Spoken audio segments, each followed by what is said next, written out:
Fala galera, Daniel Teves aqui para mais um vídeo no Vidas Infinitas e hoje um Top 20 do PlayStation 1. Antes de mais nada, vem alguns avisos. Número 1, esse vídeo tem apenas a minha opinião, Daniel Teves. 2, lembre-se que a opinião é uma coisa subjetiva, então se você não concorda, tá certo, é normal. Afinal, essa é só a minha opinião, é o meu gosto e são os jogos que eu achei mais marcantes para mim.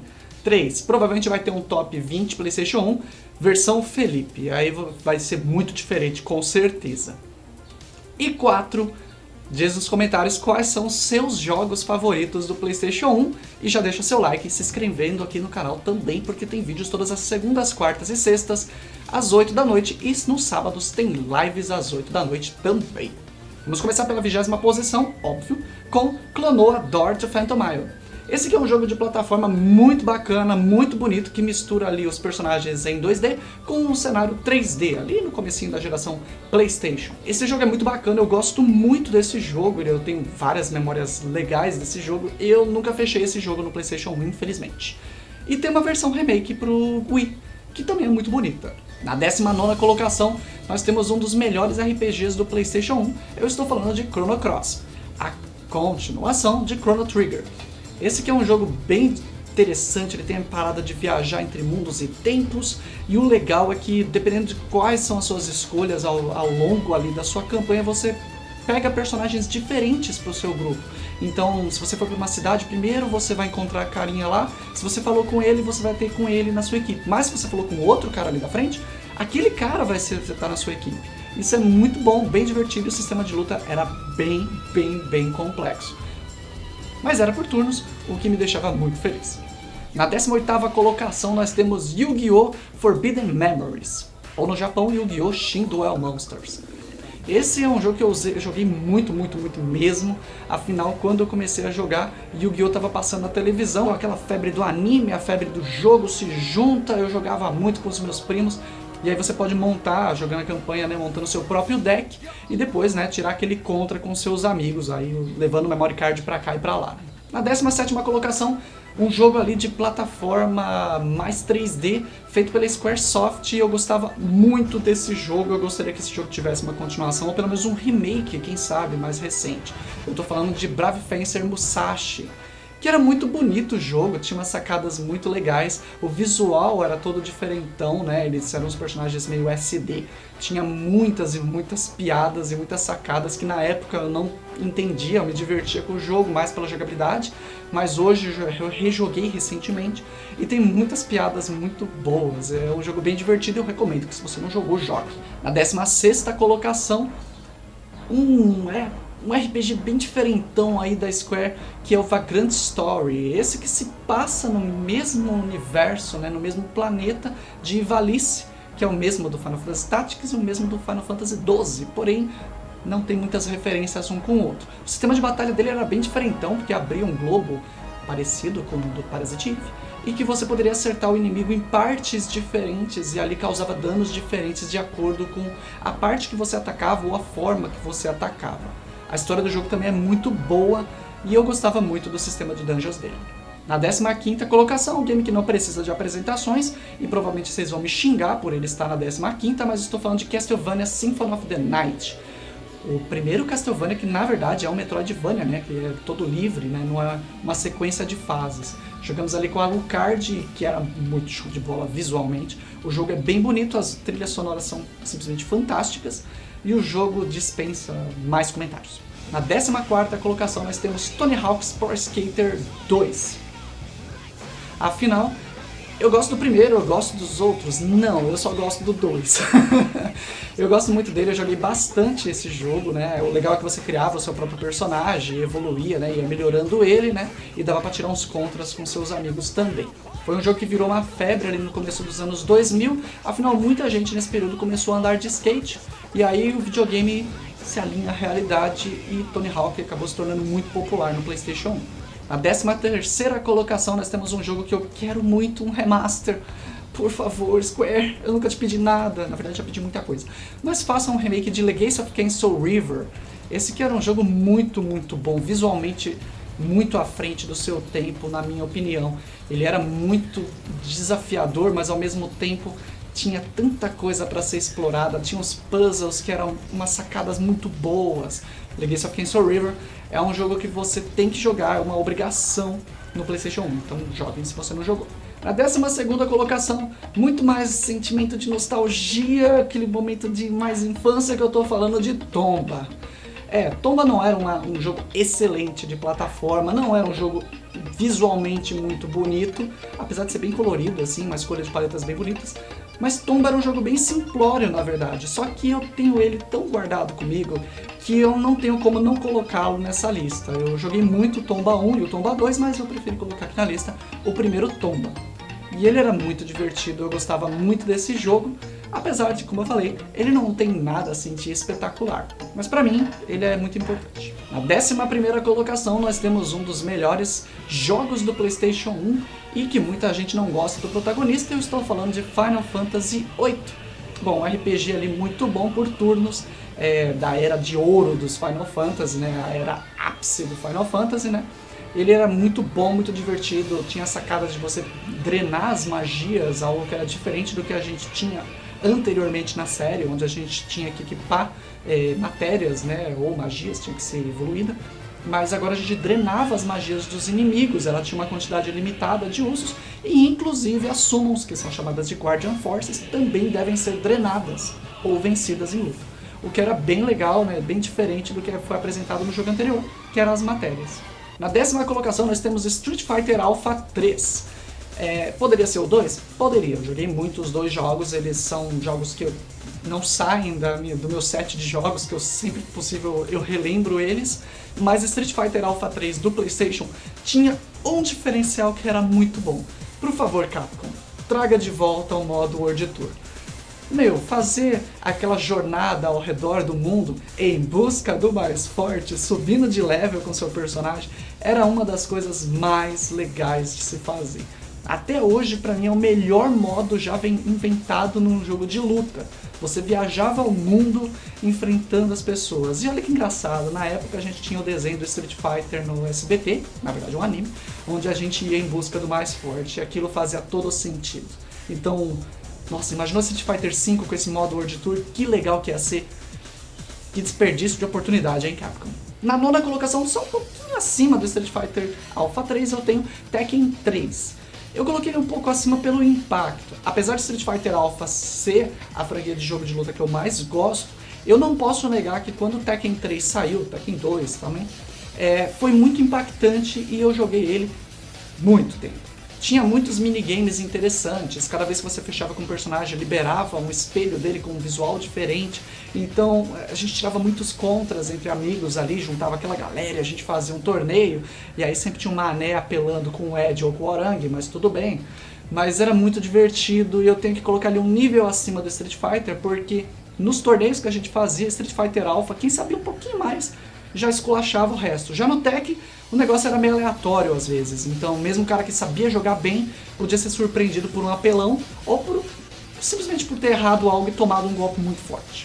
Na 8ª colocação nós temos Final Fantasy Tactics, simplesmente a obra-prima quando se fala de jogos por turnos de estratégia, na minha opinião. Ele tem as suas falhas? Ele tem as suas falhas, mas a história é muito boa, o sistema de luta é muito bacana, escolher a job, né, a classe dos seus personagens é divertido pra caramba, tem a presença do Cloud do Final Fantasy VII, então tem muitas coisas que são muito interessantes e eu gostaria que tivesse um novo Final Fantasy Tactics aí para as novas gerações, né, sem ser aquilo que saiu para os celulares, que não é ruim, mas eu gostaria de ver aí nos consoles de mesa. Na 7ª colocação nós temos um Double Pack. Eu estou falando de Rockman X4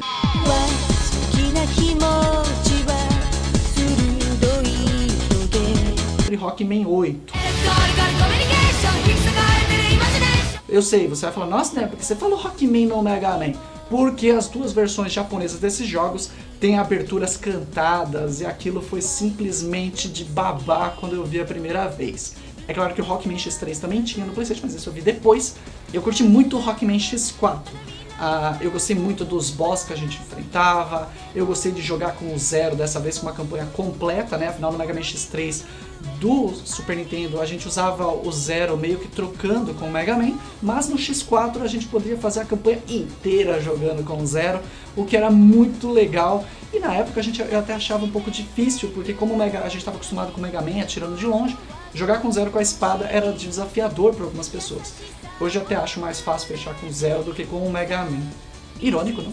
Na sexta colocação eu tinha que colocar um jogo de futebol, porque eu joguei muitos jogos de futebol nessa época, tanto do Play 1 quanto do Play 2, mas eu estou falando de World Soccer GKO Winning Eleven 4, também conhecido em algumas regiões do planeta como International Superstar Soccer Pro Evolution. Esse é um daqueles jogos que você reunia a galera com 2, 3 TVs lá para se divertir, fazer o seu campeonato. Talvez tenha sido um dos primeiros jogos, ele e o Winning Eleven 3, que eu vi campeonatos sem ser jogos de luta. Naquelas locais onde a gente alugava uma hora para jogar e tudo mais, tinha de tempos em tempos campeonatos. Normalmente eu ficava ali entre The King of Fighters, Tekken, Mortal, Street, por aí vai. Jogos de luta. Raramente eram outros estilos, mas quando o Winning Eleven 3 e 4 chegaram, né, principalmente o Winning Eleven 4, foi onde a febre já estava no máximo, né, a galera curtindo pra caramba jogar futebol, começou os campeonatos de futebol, e aí eu curti muito, e ali evoluiu para outras coisas muito loucas, como a gente já comenta em lives, né, quando a gente fez a nossa própria liga de futebol. Na quinta colocação nós temos o Survival Horror Resident Evil 2. Eu gosto muito de Resident Evil 2, não vou negar, não é o meu favorito da franquia, o meu favorito da franquia é Code Verônica, como vocês sabem, mas o Resident Evil 2 foi muito bacana porque eles aumentaram, né, o tamanho, fizeram trocas e melhorias do primeiro jogo, né, como por exemplo a jogabilidade ficou melhor, a gente tem jogar cenário A do Leon, cenário B do Leon, cenário A da Claire, cenário B da Claire, que não mudou muita coisa, mas, bom, tá ali disponível pra gente jogar, tem modos extras, como no caso do Quarto Sobrevivente e o Tofu, para quem conseguiu liberar ele, né? Então o jogo acrescentou muitas coisas, e na época, né, eu joguei primeiro a versão Biohazard 2, que foi a versão japonesa. Na verdade, eu joguei uma versão pirata que era inacreditavelmente inacabada, afinal não tinha Claire, não tinha Ada, e quando os três estavam juntos era tudo Leon. Os caras usaram o boneco do Leon em tudo para entregar o jogo pirata, só que era uma versão debug, você apertava, podia atravessar a parede e outras loucuras mais. Bons tempos dessas coisas bugadas. Na quarta colocação, um jogo que eu quero muito uma continuação. Estou falando de Parasite Eve. Apesar de eu gostar mais da mecânica do Parasite Eve 2, eu vou colocar o Parasite Eve 1, porque ele tem uma história um pouco melhor e também por ser aquele que trouxe uma novidade, né?